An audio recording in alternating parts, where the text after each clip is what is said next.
Bismillahirrahmanirrahim.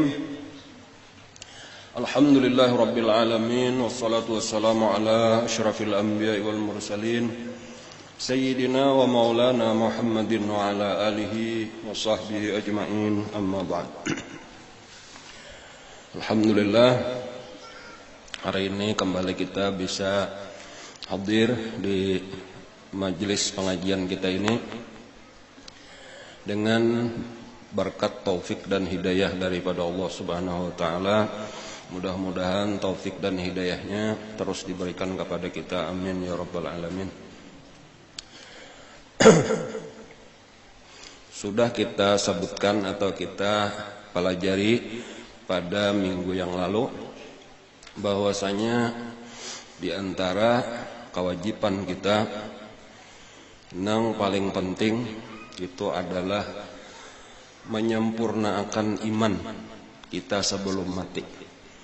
Jadi kita usahakan iman kita sempurna sebelum mati.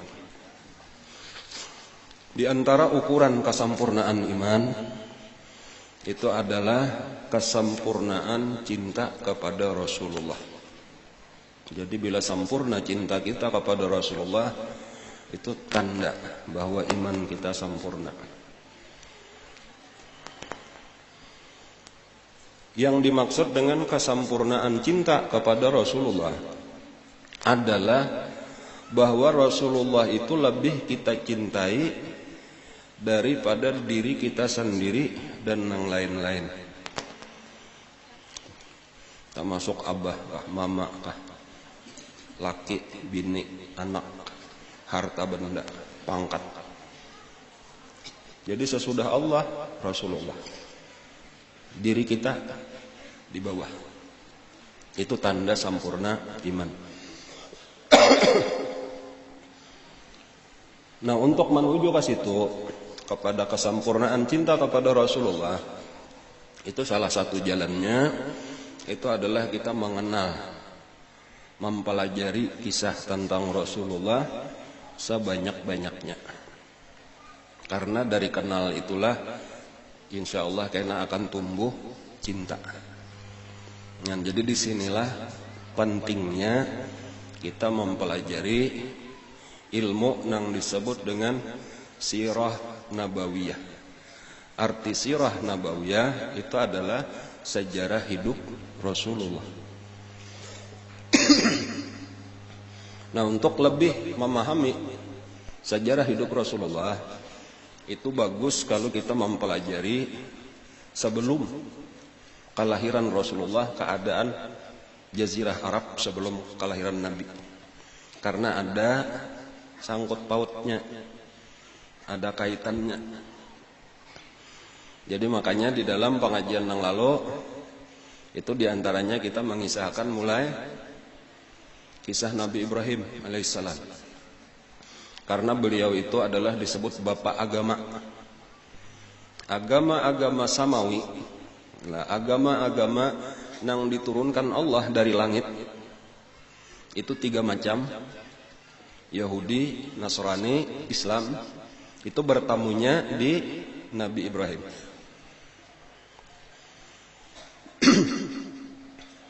Jadi anak Nabi Ibrahim itu 2. Nabi Ishak dari istri yang bernama Sarah.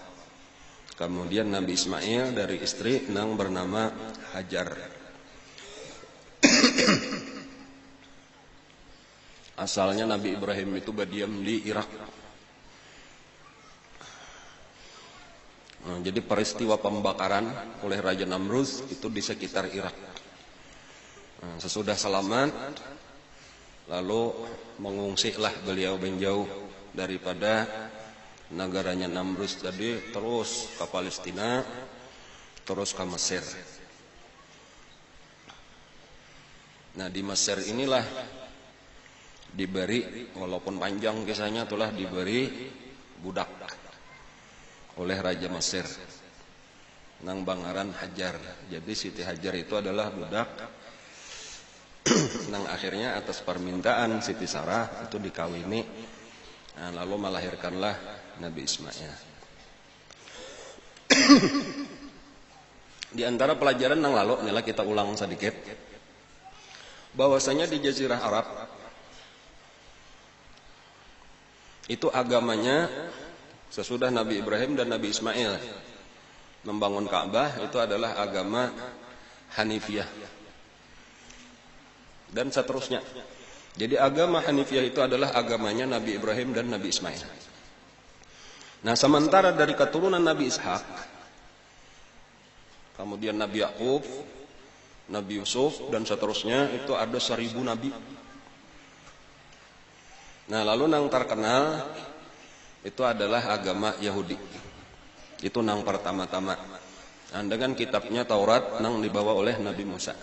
Tetapi Nabi Ibrahim jelas bukan pengikut Yahudi karena Nabi Musa itu ada lawas sesudah wafatnya Nabi Ibrahim. Jadi makanya di dalam Al-Quran itu diantaranya disebutkan makana Ibrahimu Yahudian wala Nasranian walakin kana hanifam musliman. Bukanlah Nabi Ibrahim itu seorang Yahudi dan bukanlah Nabi Ibrahim itu Nasrani, tetapi adalah Hanif dan Muslim. Jadi itulah agamanya Nabi Ibrahim sama lawan agamanya Nabi Ismail alaihissalam. Tetapi bukan berarti Yahudi lawan Nasrani itu salah. Itu agama datang dari langit juga dan ada kitab sucinya. Nang salah itu adalah pendeta-pendeta nang merubah-rubah. Jadi makanya Yahudi nang asli nang masih mengikuti Nabi Musa itu di dalam kitab Taurat mereka disebutkan bahwa kayaknya akan ada nabi akhir zaman nang lahir di Mekah kemudian kayaknya hijrah ke satu tempat nang akan disebut Madinah. Lalu mereka sebahagian daripada Yahudi tadi berangkat menuju ke arah Madinah. Walaupun belum ada lagi Madinah waktu itu. Artinya belum bangaran Madinah lagi. Karena Madinah itu dingarani kayaknya sesudah Nabi hijrah. Pertama-tama mereka itu dari negeri Syam itu menemui satu tempat yang disebut Khaybar. Orang Yahudi nih. Jadi ada kota besar Khaybar ngarannya. Nang ciri-cirinya itu mirip dengan Madinah, yaitu banyak kebun-kebun kurma. Lalu menetaplah di situ. Nah, lalu mereka membangun benteng-benteng. Jadi itu terkenal karena di situ daerah Khaybar, di situ perkampungan Yahudi nang banyak. Khaybar itu sekitar 200 km di utara kota Madinah. Lalu diperkirakan tadi kira-kira boleh jadi kayaknya di sini Nabi akhir zaman datang lalu menetap. Tetapi sebahagian lain pulang Yahudi bertarus sampai ke kota Yasrib. Nah, Yasrib inilah kayaknya akan menjadi Madinah. Jadi kesimpulannya Yahudi itu terbagi dua, ada di Khaybar, kemudian ada di Yasrib. Ini sejarah sebelum kelahiran Nabi. Lalu di Yasrib itu sendiri Yahudi itu akhirnya terpecah kepada 3 kelompok. Artinya di situ ada, di situ ada, di situ ada bubuhan Yahudi.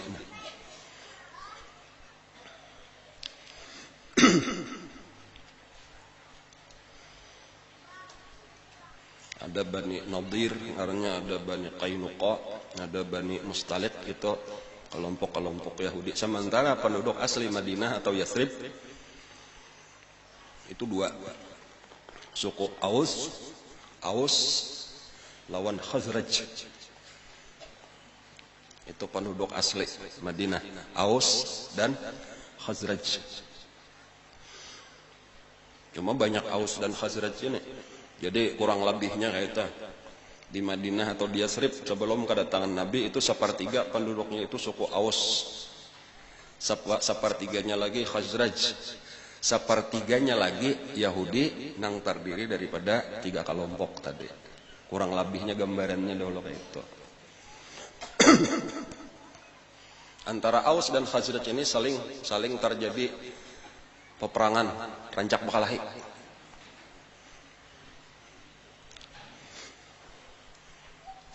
Lalu masing-masing bakawan lawan Yahudi, ada bakawan lawan Yahudi ini, ada bakawan Yahudi ini minta bantuan. Nang kaina akhirnya itu dipersaudarakan oleh Rasulullah. Nah, sudah kita pelajari pada pengajian yang lalu, diantaranya sebelum kelahiran Nabi itu ada raja dari Yaman, Raja Tuba.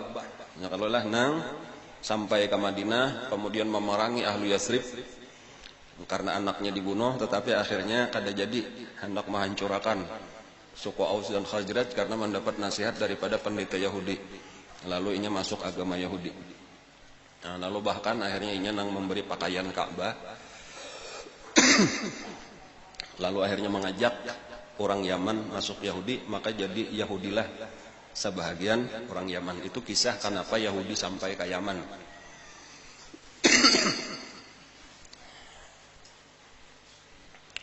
Kemudian jauh sebelum kelahiran Nabi kita, itu di Bani Israel, itu Nabi yang terakhir adalah Nabi Isa alaihissalam. Jadi sejak itulah ada pulang agama nang anyar, yaitu agama Nasrani ngarannya atau Kristen. Nah, dari Palestina sesudah Nabi Isa diangkat ke langit, itu pengikut-pengikut Nabi Isa itu menyebarkan agama Nasrani. Pendeta-pendetanya itu diantaranya ke utara, berarti ke Eropa, dan ke selatannya itu melewati ke timur, lalu ke selatan itu ke Afrika.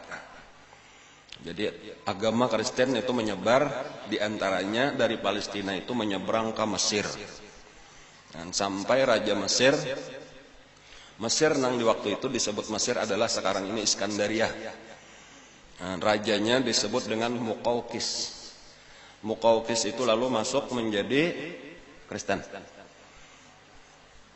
Kemudian terus sampai ke Habasyah, Ethiopia. Wah, ini rajanya disebut dengan Najasyi. Najasyi pun masuk Kristen. Jadi kayak itulah penyebaran agama Nasrani di Afrika. Itu berasal dari Palestina, kemudian ke Mesir, kemudian ke Habasyah, terus ke pedalaman Afrika. Jadi sampai wahini nangaran di Ethiopia atau di Mesir itu banyaklah penduduknya masih beragama Kristen. Nah, cuman yang perlu kita ketahui lah bahwa agama Nasrani yang disebarkan di Mesir dan di Afrika itu adalah agama Nasrani yang asli daripada Nabi Isa. Jadi perbedaannya agama Nasrani yang asli daripada Nabi Isa yaitu mengakui bahwa Tuhan cuma satu, yaitu Allah. Tidaklah Nabi Isa itu kecuali seorang nabi, seorang utusan. Bukan Tuhan, bukan anak Tuhan. Tuhan satu aja. Jadi ngarannya agama tauhid juga, agama nang bujur.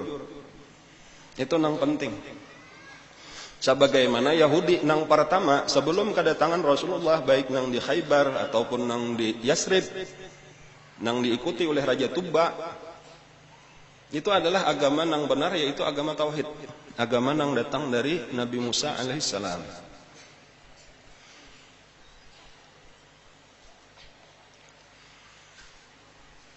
Ada salah seorang pendeta lah berdakwah di Afrika di zaman itu, lalu dirampok orang.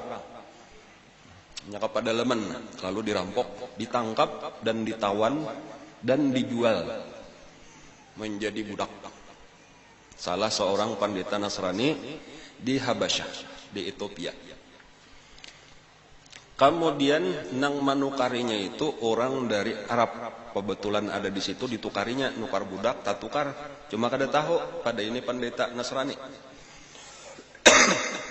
Lalu dibawanya bulik ke Arab, menyeberang Laut Merah. Nah, diamnya itu ngarannya daerahnya Najran. Najran itu terletak di antara Yaman dengan Saudi, atau tepatnya lagi antara Yaman dengan Taif. Jadi ada Yaman, San'a, imba itu Najran, imba itu Taif, imba itu Mekah. Walhasil pendeta ini tadi jadi budak bagawian lawan majikannya nang Arab tadi. Di malam harinya beribadat. Siang bagawian lawan majikan, malam hari beribadat. Pada suatu malam, majikannya ini, anak bakameh lah, bangun malam. Melihat di kamar budaknya itu diterangi oleh cahaya. Nah, ini ngarannya karamat. Jadi kenapa maka karamat ini? Karena agamanya bujur. Ini beribadah kepada Allah, mengesahkan Allah, lalu beribadah menyembah Allah. Dan memang orang alim, pendeta, Bang. Dan jadi kayak itulah orang-orang nang bujur, kayak itu itulah tanda-tandanya itu diberi oleh Allah tanda bahwa ini bujur, di antaranya karamat sebagaimana pendeta Yahudi. Nah, nang bersama Raja Tuba dulu ketika diuji dengan para dukun itu mereka itu selamat daripada sambaran api, tetapi malah dukun nang biasa menyembah api malah itu nang disambar oleh api. Itu tanda dari Allah bahwa ini agamanya bujur. Kayak itu. Jadi itu salah satu pelajaran kesan kita tuh orang-orang nang melaksanakan bujur itu diantaranya ada tuh nang diberi Allah karamat ngarannya. Itulah nang pantas kita ikuti. Walau kita kada bakaramat, tetapi nang minimal nang kita turuti urang-urang nang bakaramat itu tanda bahwa itu bujur. Namun sampai ke atas kada ada nang bakaramatnya itu dipertanyakan bujur juga. Itu pahamnya ajarannya itu. Dan jadi kenapa maka kita mengikuti jalan tasawuf, jalan wali-wali Allah? Karena di sini nampak bahwa mereka itu bujur, itu kisah karamatnya banyak.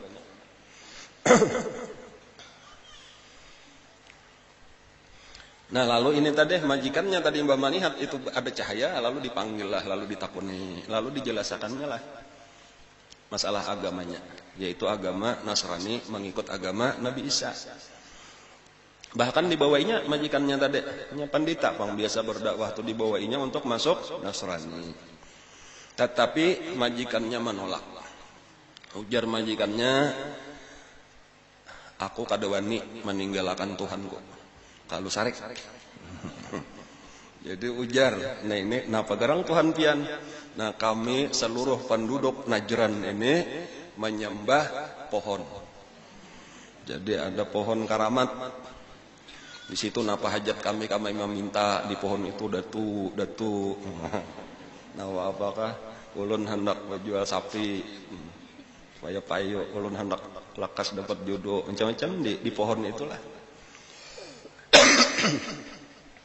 Jadi lalu ujar budak ini, kalau misalnya Tuhan ulun kawa mengalahkan Tuhan pian, hakun lapian masuk agama Nasrani. Ujar nang majikan, akor amunnya kalah Tuhan kok dibunuh oleh Tuhan nikam, hakun bener aku siapa lagi nang ko sambah amun Tuhan ko mati. Baik mengumpat nang mana. Nah ayo kumpulakan seluruh penduduk Najran. Nah di bawah pohon itu tadi kita beradu antara Tuhan ulun lawan Tuhan pian. Maka dikumpulkanlah oleh si majikan ini diundang barataan penduduk Najran, lalu bakumpulan di bawah pohon nang disembah oleh seluruh penduduk Najran. Disitulah si pendeta ini tadi atau si budak yang sebenarnya pendeta itu berdoa kepada Allah Subhanahu Wa Taala supaya dinampakkan kekuasaan Allah. Nah ringkasnya, kadada awan, kadada hujan, tiba-tiba petir menggelegar, terbakarlah itu pohon, tak tinggal jadi habu. Karamat pulang ngaran nanda. Lalu masuk Islamlah seluruh masuk Kristenlah seluruh penduduk Najran. Kayak itu dulu telah. Nah, Najran itu baparakan lawan Yaman. Sementara di Yaman tadi apa? Agamanya sebahagian Yahudi. Nah, jadi itulah kisah sebelum Nabi itu ada sudah Nasrani, ada sudah Yahudi. Nah, bahkan karena sebahagian daripada penduduk Najran itu termasuk karena pendeta-pendetanya itu berdiam-diaman walaupun mereka kadawani terang-terangan menyebarkan agama Nasrani. Dakwahnya secara sembunyi-sembunyi. Kenapa? Karena di situ rajanya belum masuk Nasrani. Raja Tuba dan keturunannya itu masih memeluk agama Yahudi. Lalu di antara keturunan atau anak daripada Raja Tuba, ada seseorang sesudah Raja Tuba meninggal, walaupun berganti beberapa kali. Nah, ini kisahnya kita ringkasakan sampai kepada satu raja di Yaman itu yang bernama Zunuwas. Nah, Zunuwas ini mencari seorang pemuda. Ini kayaknya kisahnya ada di dalam hadis Rasulullah. Mencari seorang pemuda yang pintar untuk disuruh mempelajari ilmu sihir. Nah, di sini bedanya nih, orang apabila sudah kada bujur, itu kada ada lagi karamat, kada ada lagi mukjizat, satu-satunya jalan lagi supaya hebat belajar sihir. Lalu dapatlah seorang pemuda tadi. Nah, walhasil pemuda ini disuruh untuk belajar ilmu sihir. Jadi ada di situ bubuhan ahli sihir di gunung. Nah, lalu disuruh saban hari ke gunung situ. Di tengah perjalanan ke gunung itu, talewati tempat pendeta-pendeta Nasrani tadi berdakwah, membaca Injil, beribadat, memuji-muji Allah. Lalu ini singgah, melihat orang pina bakumpulan singgah. Ndangarakan pina tertarik pinya dengan pelajaran agama Nasrani ini. Lalu akhirnya talambat datang ke tukang sihir. Sampai pada satu hari malah kada kapingin lagi belajar sihir. Nah, lalu tertarik dengan agama Nasrani, walhasil umpat masuk agama Nasrani, mempelajari bujur-bujur agama Nasrani, beribadat secara Nasrani.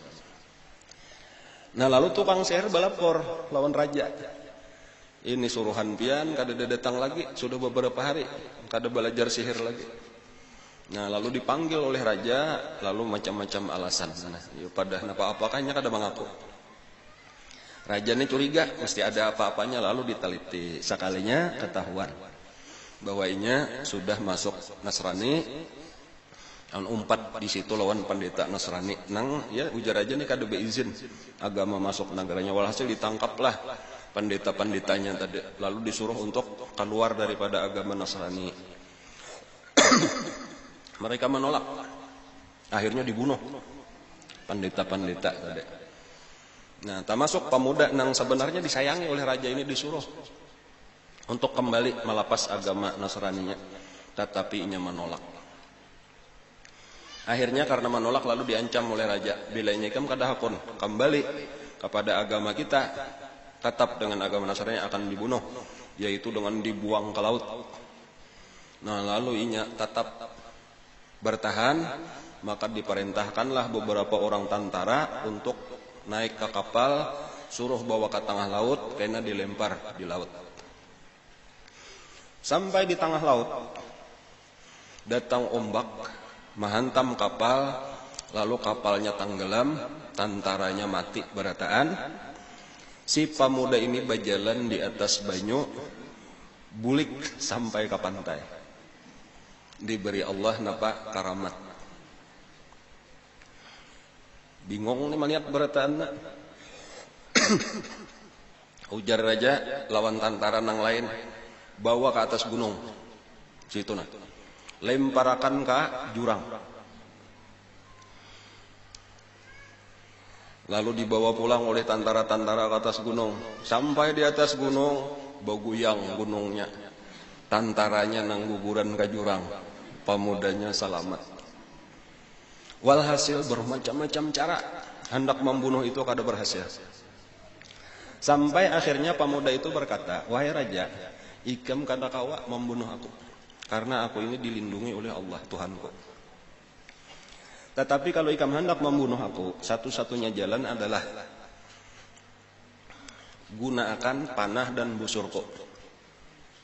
Kata, kemudian ikam baca makalahan, bacaannya Bismillah Rabbil Ghulam. Arti Bismillah Rabbil Ghulam dengan nama Allah Tuhannya pemuda ini. Dan harus disaksikan oleh seluruh penduduk Yaman. Nah, maka dipanggillah penduduk Yaman, dikumpulkan, lalu pemuda tadi diikat di sebuting tihang, lalu raja mengambil panah dan busur pemuda itu, lalu dipanah Dan kisah ini menyebar, itu Berataan tahu kisahnya. Nah, lalu raja tadi dengan suara keras membaca Bismillah Rabbil Ghulam, dengan nama Allah Tuhannya pemuda itu. Lalu dilepaskan panah tadi dan mengenai pemuda tadi mati. Nah, tetapi dari situ nampak seluruh orang nang melihat tahu bahwa ini kada kawa dibunuh kecuali dengan izin daripada Allah Tuhannya si pemuda itu. Maka pada waktu itu berimanlah atau masuk Nasrani penduduk Yaman sebanyak 20.000 orang. Dan jadi ini mengorbankan nyawa untuk berdakwah karena. Nah, lalu Raja Zunwas sarik benar. Kada dikira-kira hasilnya kayak ini, malah menang jadinya, walau kelihatannya terbunuh tapi menang karena dakwahnya berhasil. 20.000 orang masuk Kristen. Nah, lalu dengan kemarahannya itu lalu disuruh tangkap nang 20.000 tadi, lalu diulahkan lubang atau parit. Nah, disitulah nang disebut istilahnya itu dengan ukhdud. Jadi ada di dalam Al-Quran itu dikisahkan oleh Allah, qutila ashabul ukhdud an-nari dzatil waqud idhum 'alaiha qu'ud wa hum 'ala ma yaf'aluna bil mu'minina syuhud wa ma naqamu minhum illa an qalu amanna billahil azizil hamid. Lalu diisi dengan kayu bakar di dalam lubang nanggana tadi, lalu dinyalakan, lalu ujar aja barang siapa tetap dengan agama Nasraninya akan dilempar ke dalam api. Barataan kadadana hakunnya babulik, barataan bertahan, maka dilemparkanlah ke 20.000 tadi ke dalam api. Dan cuma disebutkan bahwasanya mereka itu sebenarnya diselamatkan oleh Allah. Sebelum disambar api itu sudah dicabut rohnya oleh Allah, sehingga kada pernah merasakan sakit sedikit pun. Dan salah satu daripada yang dikisahkan oleh Rasulullah sallallahu alaihi wasallam di dalam hadis yang sahih, ujar Nabi, ada seseorang perempuan sedang menggendong bayinya. Nah, lalu ketika perempuan ini pun ditawari, ia ragu-ragu karena maras melihat anak. Nah, lalu anaknya itulah nang berucap padahal masih bayi. Nah, berucap lawan mamanya untuk menguatkan hati mamanya, ya umma alqi nafsaki fa inna munqalabaki aljannah. Wahai ibu, lakasi beluncat, sekarang sabujurannya kita beluncat ke dalam surga. Dan maka mamanya itu tanpa ragu-ragu lagi dengan bayinya tadi beluncat ke dalam api.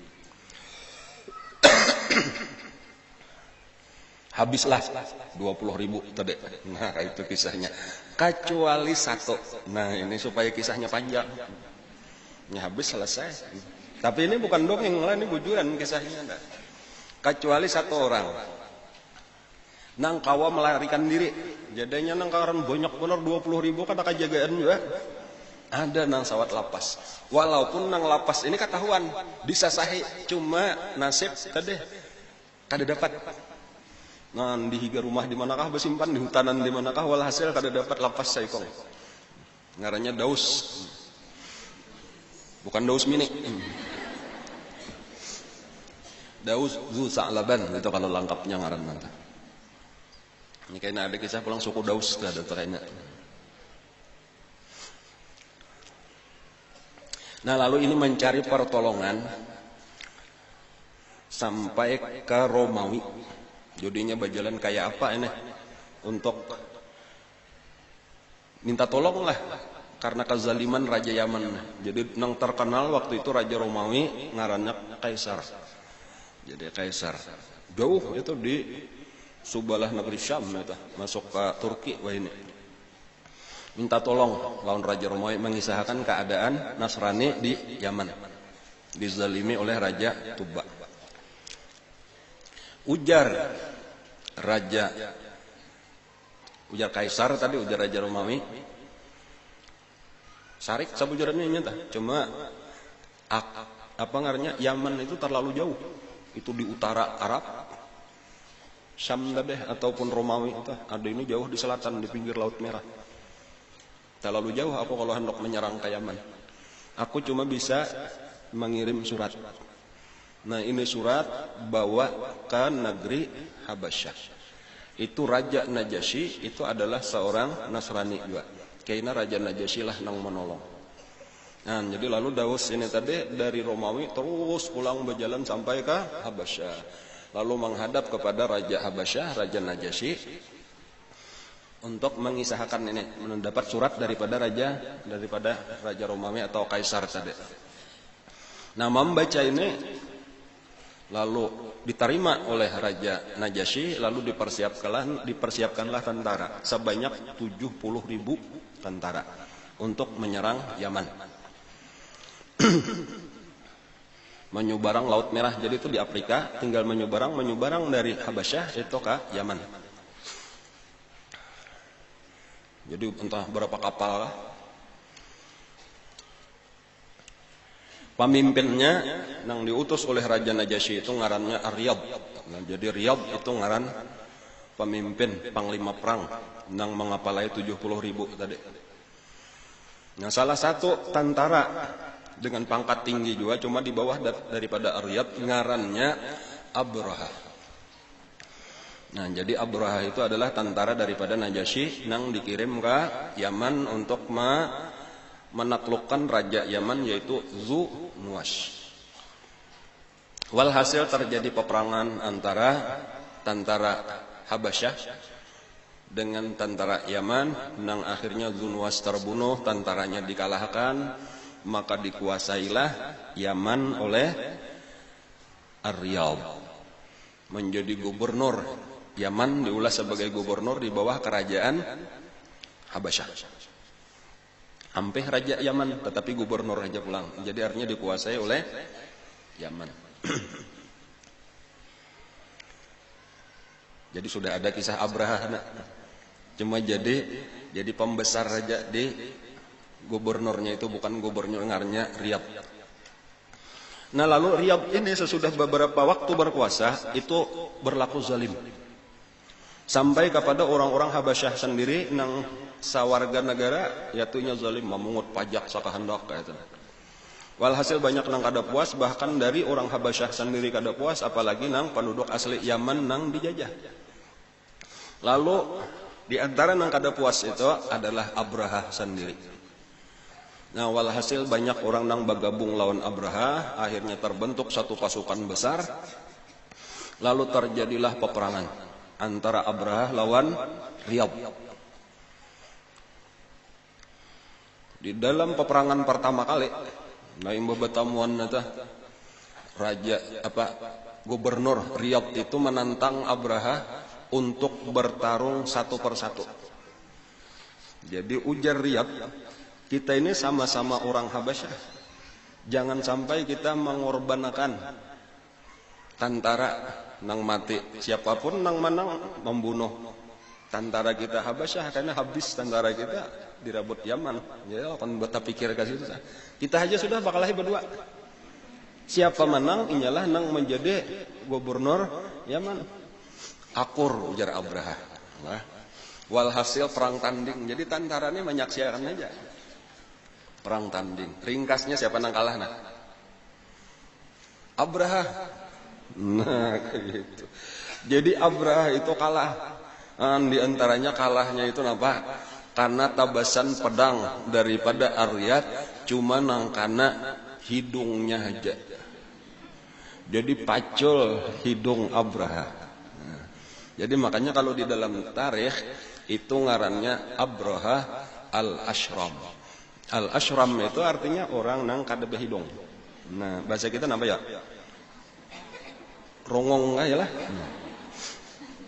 Nah, tetapi nampak ini sempat melarikan diri.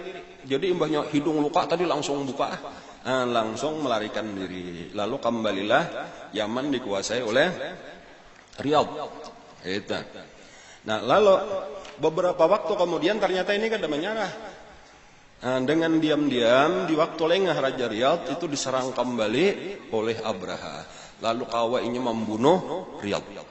Dikuasainya lah Yaman. Kayak itu caranya, jadi dengan pengkhianatan, bukan perang tanding lagi. Nah, mendengar Riyadh terbunuh itu beritanya sampai ke Habasyah, sampai kepada rajanya sama sekali Najasyi, dan Najasyi sarik.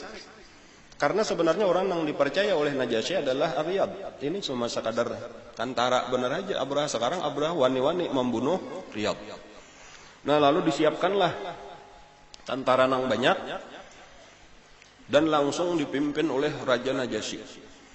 Lalu Raja Najasyi bersumpah, aku tidak akan kembali kecuali sesudah kedua belah batisku ini menjajak tanah Yaman dan akan menggundul kepala Abraha.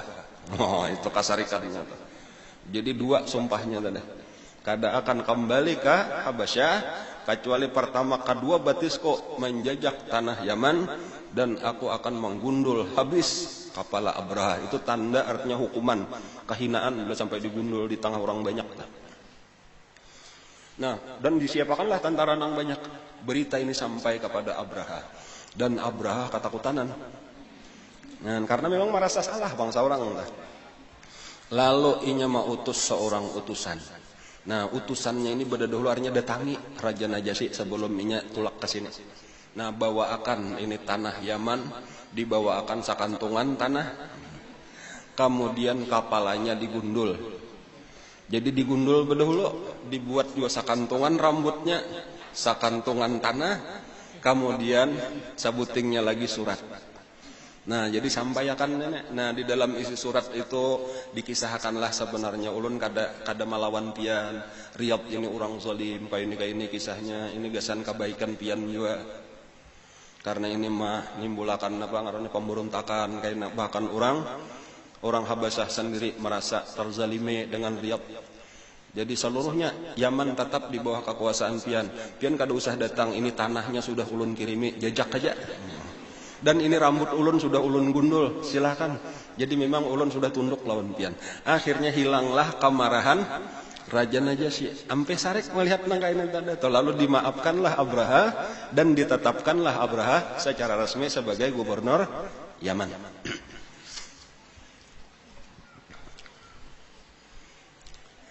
Nah, lalu untuk lebih menarik hati Raja Najasyi, supaya lebih sayang atau hilang sama sekali bekas kemarahan ini. Lalu Abraha hendak memberikan penghormatan yang besar-besaran kepada Raja Najasyi. Lalu baulah sebuah gereja yang luar biasa mewah. Dari batu pualam, batu marmer asli, itu segala-galanya yang paling mewah lah. Gereja yang sangat besar yang bernama Al-Qulais, ngarannya Al-Qulais. Bahkan untuk kebesarannya ini tadi, ini Raja Abraha itu mengirim surat kepada seluruh Arab supaya bahaji itu ampih ke Ka'bah, tetapi mulai tahun depan itu sudah ke Al-Qulais. Jadinya saban tahun orang bahaji ke Ka'bah, ke Makkah. Nah, tetapi hendak jangan lagi karena ini lebih hebat daripada Ka'bah. Nah, di antaranya sampai juga surat itu tadi ke Makkah. Sementara orang mulai zaman Nabi Ibrahim lah, walaupun sudah banyak penyelewengan daripada agama Nabi Ibrahim, terutama bertambah pertama patung-patung ya kalau lah. Kemudian terus macam-macam lagi ajaran-ajaran sesat bertambah. Tapi tetap di antara yang terjaga daripada warisan peninggalan Nabi Ibrahim, agama Nabi Ibrahim itu haji dan umrah. Jadi tetap aja setiap tahun haji dan umrah. Termasuk dua macam nang utama benar. Pertama haji dan umrah, tapi nang kedua penghormatan bulan-bulan haram. Jadi ada di Arab itu bulan-bulan haram itu dari hukum Allah. Sejak Allah menciptakan langit dan bumi, di dalam Al-Quran itu disebutkan bahwa bulan itu 12 dan 4 bulan itu minha arbahatun hurum. Bulan haram itu kada boleh berperang. Bulan Rajab, Sabuteng, tapisah menyorangan. Kemudian ada 3 bulan yang berturut-turut, Muharram, Zulqa'dah, Zulhijjah. Atau Zulqa'dah, Zulhijjah, Muharram. Nah, kayak itu tak paling lah.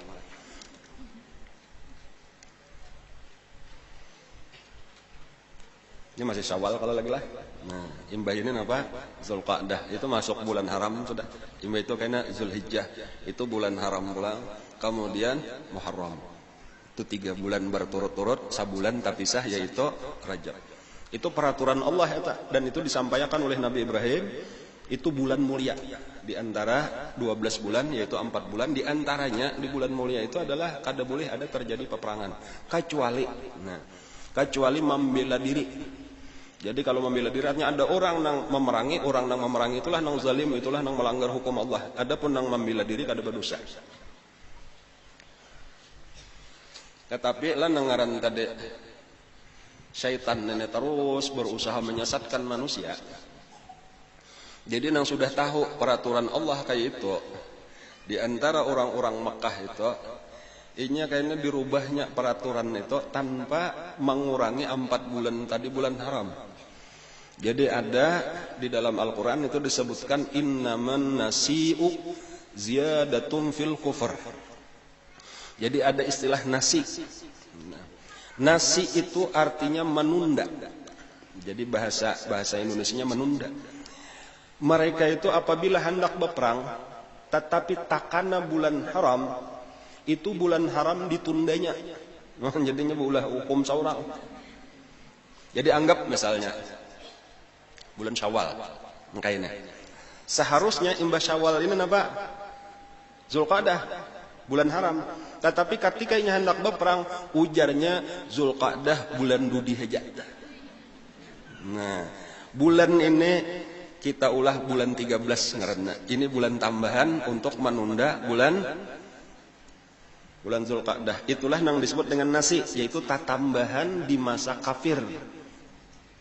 Sama aja karena 2 bulan sudah Zulqa'dah, Zulhijjah. Masuk Muharram tapi hendak berperang, ujarnya Muharram bulan Dzulhijjah. Bulan ini bulan tambahan. Atau kadang-kadang dibaliknya, ini kita sapar, kita dahuluakan. Pokoknya dibalik-balik kayak itulah, dirubah-rubah, ditambahi. Walhasil sejak saat itu tuh lalu bulan tuh jadi kacau. Kita kada tahu lagi nang mana nang asli Ramadan ini, apakah pas bujur atau kada. Tak manakanya tak luncat-luncat, jadi bisa 1 tahun masalahnya, berikutnya bisa jadi 2 bulan, jadi sebulan, 2 bulan, 3 bulan, terus rusak. Dan itu kembali bujur itu kayaknya ketika Haji Wada itu hanya daripada Nabi. Sekarang ajar Nabi sudah kembali sebagaimana sedia kala. Nya taputar mantok salah, kehabisannya tabulik kasah. Nah tadi kisah, lalu ada satu golongan orang-orang nang mulia, artinya orang-orang besar di Mekah nang disebut ahlun nasi. Jaka anu tuh mereka inilah panitia bulan nasi itu, mereka lah nang berhak menentukan apakah ini kita tambahi nang mana kita tambahi.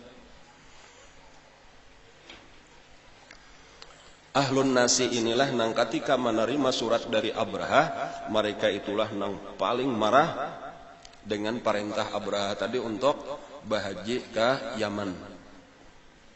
Lalu mereka inilah mau utus-utusan seseorang nang menyamar supaya masuk ke Quraisy tadi, gasan Bahira, dan supaya kotorannya itu dikulai. Nah, jadi kayak itulah tadi ada seorang nang kayak pengamis saja datang, beraba-raba, lindat-lindat kadang-kadang orang Bahira. Lalu dikulainya pulang, di lantainya, di towingnya. Dan akhirnya ketahuan juga, diteliti siapa ini. Nah, lalu akhirnya tahu bahwa ini dari perintah dari Makkah. Maka marahlah Abraha, lalu bersiap-siap untuk menyerang Makkah. Tujuannya cuma satu, yaitu meruntuhkan Ka'bah. Nah, tahun itulah yang disebut dengan Amul Fil, tahun gajah. Dalam satu riwayat itu tantaranya Abraha itu 12.000. Jadi kada gagampangan tuh, kada ada nangkawannya melawan 12.000 tentara, bahkan ada 100 gajah. Jadi kenapa disebut tahun gajah? Karena di dalam 12.000 tentara itu ada 100 ekor gajah. Guna. Jadi berangkatlah dari Yaman, kotanya San'a, melewati Najran, melewati Taif, Dan bahkan ada di tengah-tengah jalan itu ada beberapa suku yang berusaha untuk menghalangi, tetapi barataan dihancurkan oleh Abraha, dikalahkan. Dan tetapi di antara yang paling jahat itu ada orang Taif. Nang demi keamanan kota Taif, ujarnya kami kada menghalangi, bahkan kami hendak membantu asal kota kami jangan diganggu. Nah, lalu inya berusaha untuk menjadi penunjuk jalan. Zuruwail kalau ada salah ngarannya tuh, Zuruwail. Itu nang mengawani, menunjukkan Makkah, membantu musuh sebujurnya, padahal hendak menghancur Ka'bah seorang. Nah, lalu itu pengkhianat. Nang di tengah jalan itu sebelum sampai ke Makkah malah mati di jalan. Nah, lalu dikuburkan oleh tentaranya Abraha di pinggir jalan antara Makkah dan Taif. Nah, itu terkenal itu Zuruwail itu di Arab itu sebagai pengkhianat. Itu jadi papatah bila disebut Zuruwail itu artinya pengkhianat. Itu bilanya orang lalu bahari itu. Bilanya orang lalu di situ itu ditawaki orang. Jadi kuburnya jadi tatawakan orang. Kubur pengkhianat karena membantu Abraha menunjukkan jalan menuju Ka'bah. Di tengah jalan itu diantaranya tentaranya Abraha itu merampas dua. Banyak nang dirampas, sebagian diantaranya nang dirampas itu adalah kuda, unta milik Abdul Muttalib. Jadi di saat itu penguasa Mekah itu dipimpin oleh Abdul Muttalib. Nah, lalu ringkasnya berhenti lah sampai di satu tempat nang bangaran Wadi Hasir, Wadi Muhassir, yaitu Wadi Muhassir di Parak Mina lah kalau ini itu ada biasanya kalau kami itu kan sini Wadi Muhassir. Situlah tempat bemandaknya tentara Abraha. Jadi bemandak di situ adalah gajahnya itu kada hakon lagi berjalan. Jadi sampai di situ bemandak. Lalu bilanya dipaling hakon berjalan, bila dihadapakan nampak ke Makkah kada hakon lagi belukut pulang. Jadi bingung juga Abraha. Nah, pada saat itulah Abdul Muttalib itu menghadap, minta izin untuk bertamu dengan Abraha. Ringkasnya lalu diterima oleh Abraha. Dan pertama melihat saja sudah tuh Abraha lawan Abdul Muttalib itu langsung timbul rasa penghormatan. Jadi wibawa Abdul Muttalib itu nampak. Abraha itu duduk di atas singgasana, Abdul Muttalib itu duduk di karpet di bawah. Hendak ujar tuh Abraha itu membawa mengiau nih supaya duduk batatai di kursi nih.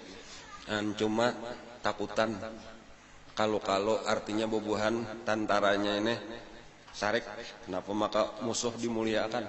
Tetapi hendak meletakkan di bawah rasa kada pantas, itu wibawanya besar. Akhirnya Abraha nang turun lalu duduk berdua di bawah.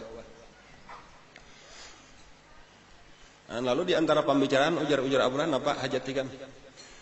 Ujar Abdul Muttalib, "Aku cuma meminta ada 200 ontaku diambil oleh tentara ikam, tolong menikahkan." Itu aja.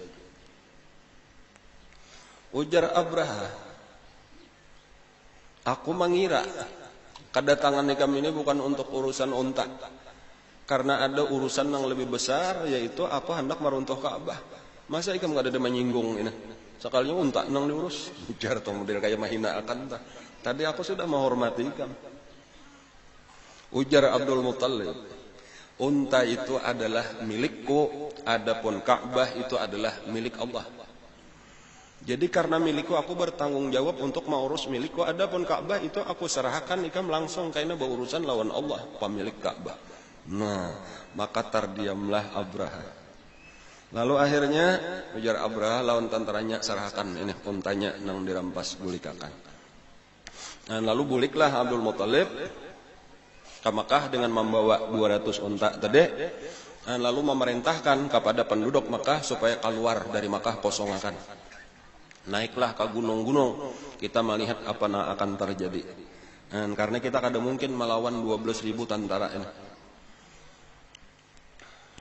Nah, pada saat itulah Abraha berusaha lagi untuk menggerakkan untanya tadi, kudanya tadi, gajahnya.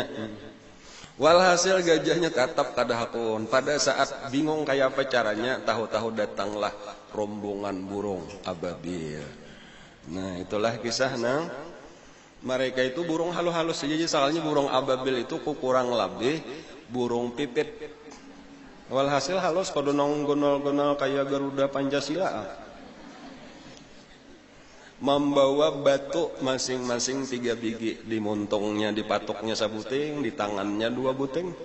Nah, jadi bila saya hitung 2 biji, halus-halus saja pulang, kurang lebih kacang lah. Terbuat daripada tanah nang terbakar. Nah, jadi kayak batu bata aja, halus-halus. Itulah nang dilemparkan, datang berbondong-bondong, kayaknya sagulungan, kayaknya datang sagulungan. Pulang kada tahu datang dari mana. Alam tara kaifa fa'ala rabbuka bi ashabil fil alam yaj'al kaidahum fi tadlil wa arsalahum tayran ababil tarmihim bi hijaratin min sijil faja'alahum ka'asfin makul. Jadi setiap kana itu ujar paculan daging runtuh. Jadi model kayak kana penyakit kulit langsung saat itu juga memburuk. Anta masuk abrah. Jadi ringkasnya gagallah penghancuran Ka'bah. Kada beberapa waktu, beberapa bulan kemudian lahirlah Rasulullah. Kisahnya ringkasnya kayak itu.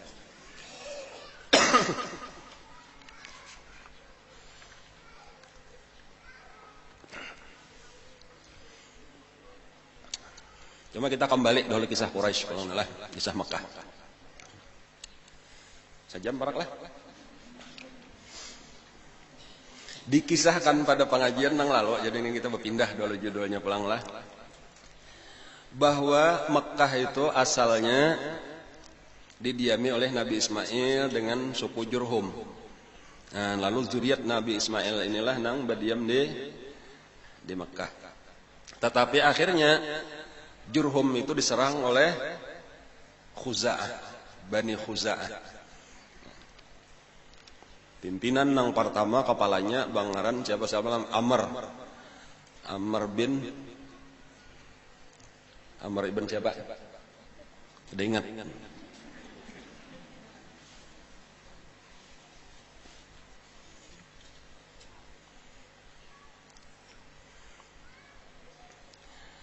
Nang membawa patung.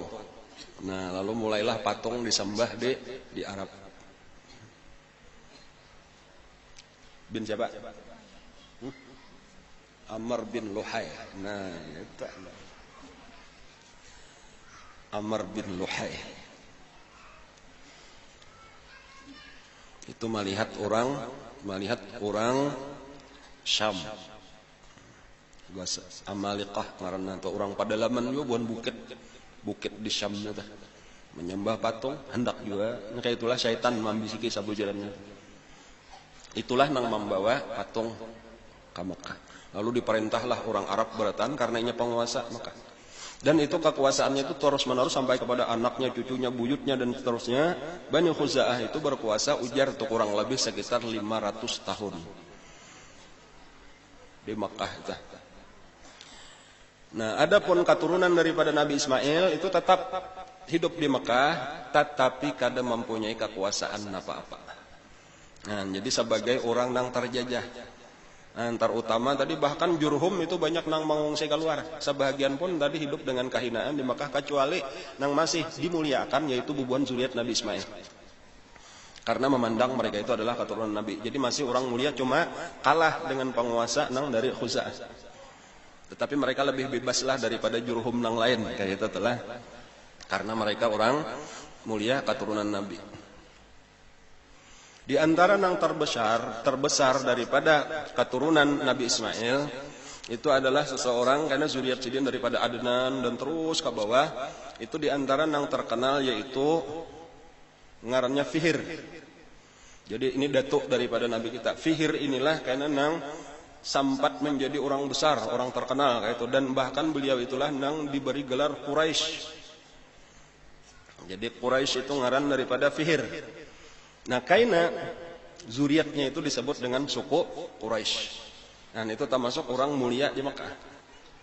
Nah, daripada keturunan Quraisy itu nang paling terkenal adalah ngarannya Qusay bin Kilab. Nah, jadi ini sudah termasuk keturunan daripada Fihr tadi, Quraisy tadi ke bawah entah beberapa zuriat, beberapa generasi. Dan cuma puncaknya itu terkenalnya pulang bangkitnya lagi keturunan Nabi Ismail itu adalah di masa Qusay bin Kilab. Nah, keistimewaannya Qusay bin Kilab itu inya sugih. Satu dulu sugih. Bagus rupa. Ulang tak kompol ya Allah. Kemudian kawa mengawini anak daripada kepala suku Khuza'ah di zaman itu. Nah, jadi Hanyar ini nih bisa bergabung lawan penjajah sabujuranna penguasa.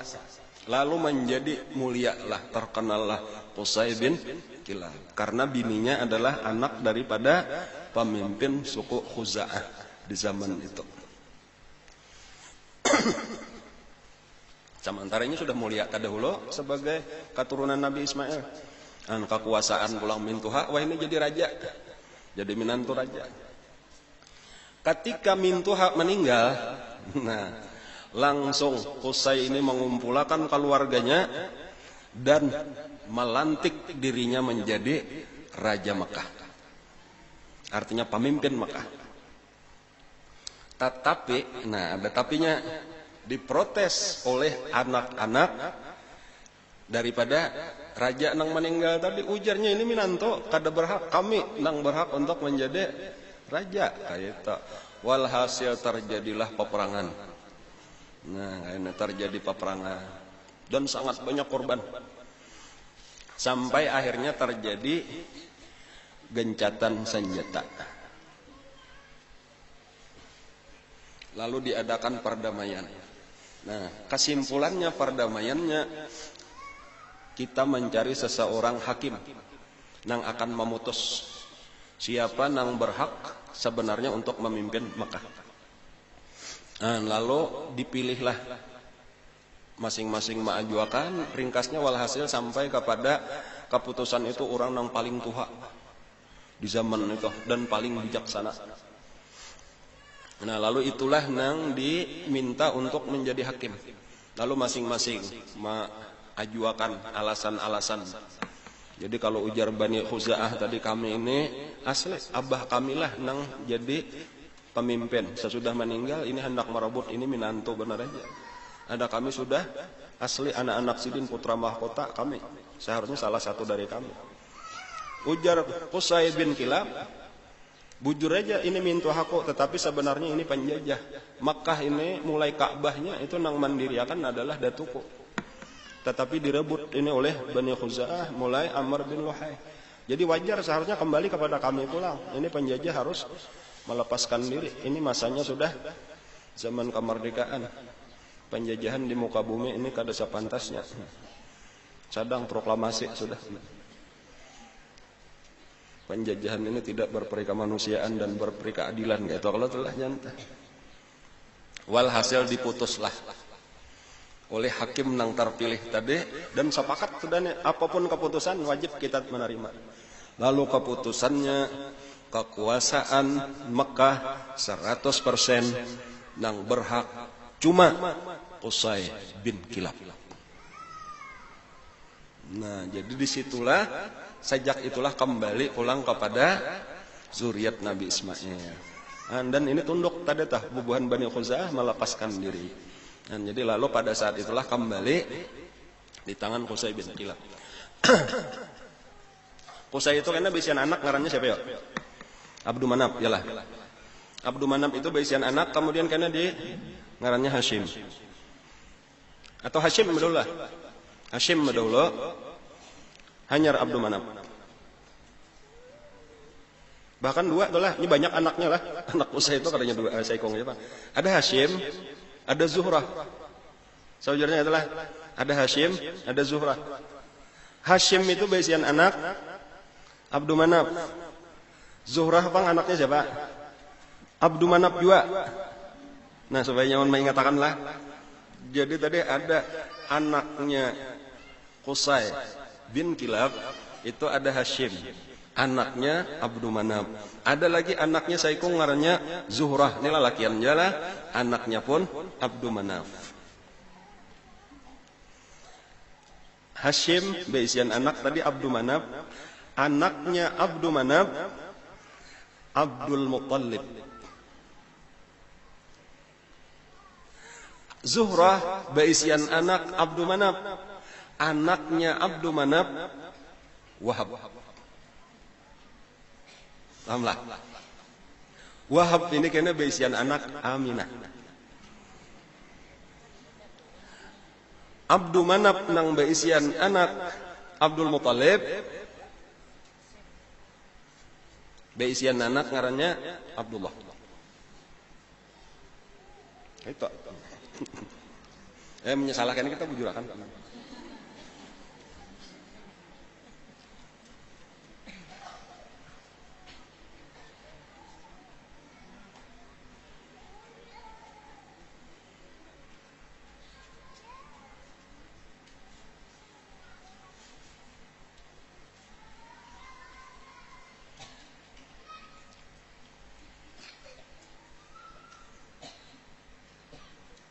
Salah. Ya kan kita bujurakan lah. Amunnya salah tuh kayak itu berarti nang bujur tah. Kilap dola. Kilap itu kayak itu telah dibujurakan sedikit nah. Langsung aja. Kilap itu beisian anak ngarannya Qusay. Satu. Kemudian nang kedua Zuhrah. Nah itu nang bujur ke atas naik kan. Jadi anaknya Kilap itu pertama Qusay, nang kedua Zuhrah. Kayak itu telah. Kemudian Qusay beisian anak Abdu Manaf. Nah kayak itu. Adapun Zuhrah pun beisian anak Abdu Manaf. Jadi Abdu Manaf lawan Abdu Manaf besepupu sekali lah. Abdu Manaf itu beisian anak Hashim, jadi tabalik dah. Jadi makanya sejangga. Hashim, Abdu Manaf nang Saikong, nang anaknya Zuhrah, itu beisian anak Wahab. Jadi Wahab lawan Hashim besepupu dua kali. Hashim itu beisian anak ngarannya Abdul Muttalib. Sementara Wahab beisian anak ngarannya Aminah. Jadi antara Aminah dengan Abdul Muttalib itu besepupu 3 kali. Nah lalu Abdul Muttalib melahirkan Abdullah. Abdullah itu kawin dengan Aminah. Itu sebenarnya tak kawini Mamarina sepupu 3 kali. Nah insya Allah itu bujur tak. Nang tadi tak salah tak.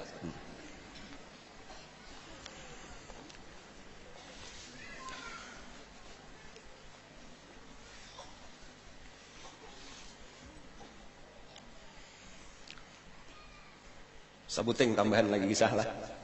Untuk kesempurnaan supaya lebih sempurna kisah. Dikisahkan dahulu di waktu Bani Khuza'ah itu merebut Makkah, itu Zamzam itu dikubur oleh Bani Jurhum. Dan maksudnya supaya untuk mempersulit musuh ini karena kada kawal lagi mencari banyu. Tetapi tetap sekalinya dijajah, bahkan Bani Khuza'ah itu mencari banyu itu datang di luar kota Makkah.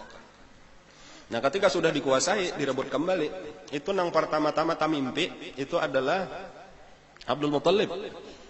Jadi di antara mimpinya itu adalah perintah untuk menggali kembali sumur Zamzam. Walhasil Abdul Muttalib ini membawai bubuhan Quraisy untuk menggali sumur Zamzam, tetapi kada ada nahakun. Dan sampai akhirnya ringkasnya Sidin saurangan menabuk saurangan. Dan bahkan ketika sudah hendak menabuk itu malah dihalang-halangi oleh Quraisy. Artinya apa ikan menabuk di sini? Ini mengganggu orang tawaf, orang berhaji. Lalu di waktu Sidin menabuk itulah orang-orang Quraisy hendak menghalang-halangi. Sidin waktu itu Abdul Muttalib itu cuma beisian anak Saikung nyar lalakian. Anak pertama ngarannya Al-Haris. Jadi anak pertama Al-Haris. Cuma inilah nang kawama membantu Abdul Muttalib. Tugasnya yaitu menghalang-halangi orang nang hendak marabuti cakruk lah atau cangkolnya ini. Jadi ayo jaga akan supaya aku kau menabuk. Jadi kauyuhan nek Haris seorangan nenek pemuda. Sementara tokoh-tokoh Quraisy tadi hendak menangkap lawan Abdul Muthalib. Nah pada saat kawalahan Al Haris ini tadi manahane serangan daripada tokoh-tokoh Quraisy. Nah pada saat itulah tiba-tiba cangkolnya atau linggisnya daripada Abdul Muthalib itu mengenai batu pinggiran sumur Zam-Zam. Lalu berteriaklah Abdul Muthalib, Allahu Akbar. Nah pada saat itu tamandak barataan. Lalu tahu bahwa dasar sekalinya sumur Zam-Zam itu bujuran ada. Walaupun kisahnya itu masyhur, tetapi kada denang tahu. Cuma kisah benar aja di mana sumur Zam-Zam, kada tahu lagi. Ternyata ini menemukan pinggirnya sudah. Nah, lalu pada saat itulah mereka bersama-sama ujarnya, ayo kita gali bersama dan kita bersamaan sumur Zam-Zam ini. Ujar Abdul Muthalib, tadi waktu aku membawai kada denang hakunnya, bahkan ikam menghalangi barataan, imbah sudah dapat barataan hendak menyamani, ini sumur kok. Ujar tokoh-tokoh Quraisy, kada ini sumur kita barataan. Walhasil bahwa sementara Abdul Muthalib cuma beisian anak saikong nang membela. Sementara tokoh Quraisy banyak. Jadi kawalahan. Akhirnya untuk menjaga diri, ujar Abdul Muthalib kayak itu aja nah. Kita mencari hakim aja. Jadi kayak itulah data. Siapa kayaknya nang menghukum? Siapa orang nang paling pintar di zaman ini? Nah lalu sepakat. Waktu itu orang nang terkenal bijaksana itu malah adanya di Madinah, di Binian, dukun pulang. Jadi ngarannya Kahinah Bani Sa'ad, itu andaknya dia Yasrib. Lalu sepakatlah karena artinya siapa nang diputusakan oleh Kahinah itu artinya dukun perempuan. Itulah karena nang menjadi pemilik sumur Zam-Zam. Walhasil tulakan. Sampai ke Madinah, ternyata dukunnya ini lagi kadada di Madinah, sedang bepergian ke Khaybar. Khaybar itu 200 km pulang dari Madinah. Adapun dari Makkah ke Madinah aja hampir 500 km. Jauh benar artinya berjalan enggak?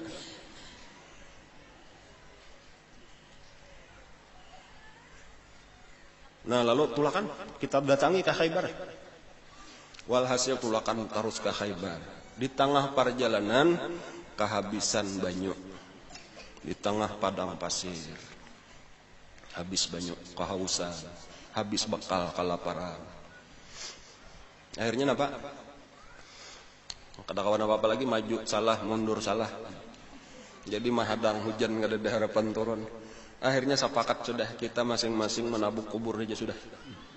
Siapa terdahulu mati dikuburakan, siapa mati kena kuburakan, minimal kena saikong aja daripada kita nang kada kubur, nang pandudian mati. Kayak itu aja sudah putus asa sudah berataan. Nah akhirnya masing-masing lah di mana tempat duduknya tadi menabuk, dan supaya berkubur. Nah pada waktu Abdul Muthalib menabuk, disitulah memancar air keluar. Lalu pada saat itulah selamat barataan kawang minuman diisi pulang wadah banyu. Lalu barataan selamat, kesimpulannya kada lain nang memberi ikan banyu di sini, ya nang memberi ikan banyu Zam-Zam. Kita kada jadi ke Khaybar, Zam-Zam gasan ikam saurangan. Sepakat suku Quraisy. Nah jadi disitulah karena Zam-Zam itu dikuasai oleh Abdul Muthalib. Jadi penguasanya, pemilik sumur Zam-Zam itu adalah Abdul Muthalib. Nangkaina itu diwariskan kepada Abu Talib.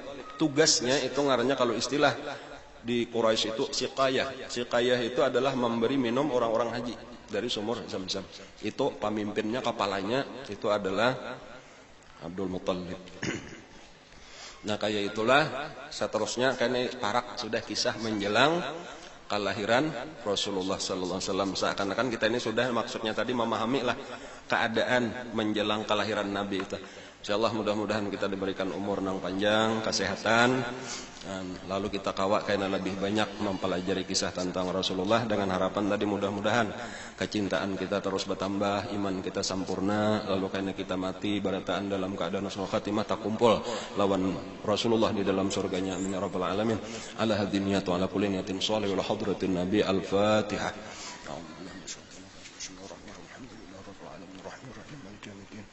إياك نعبد وإياك نستعين اهدنا الصراط المستقيم صراط الذين